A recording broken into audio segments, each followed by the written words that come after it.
Ayan po guys, ang ating ulam. Ayan, nagprito lang po tayo ng pork belly guys. Ayan. Tapos magluluto tayo ng pangsabaw po natin guys.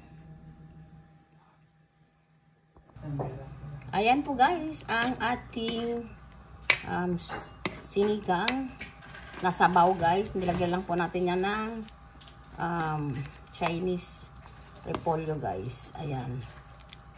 Lagay tayo dyan ng sinigang lang po guys. Tapos sibuyas tsaka luya lang po.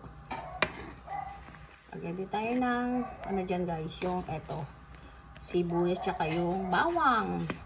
Yan po ang ating magiging sabaw guys. Sa ating pinritong pork belly.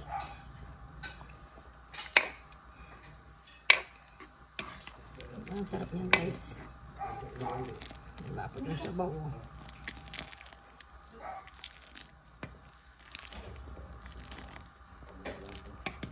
Sarap nito na guys.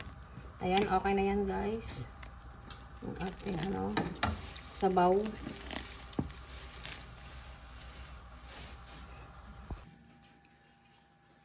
Ayan na po guys, ang ating nilutong ulam. Ayan, pinritong pork belly guys. Tapos yung sabaw po natin, ayan, sinigang, inano natin ng maasim yan guys.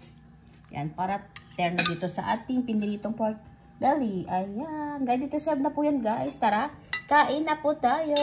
Yan ang ating yummy ulam. Tapos mayroon tayong soup. Ayan.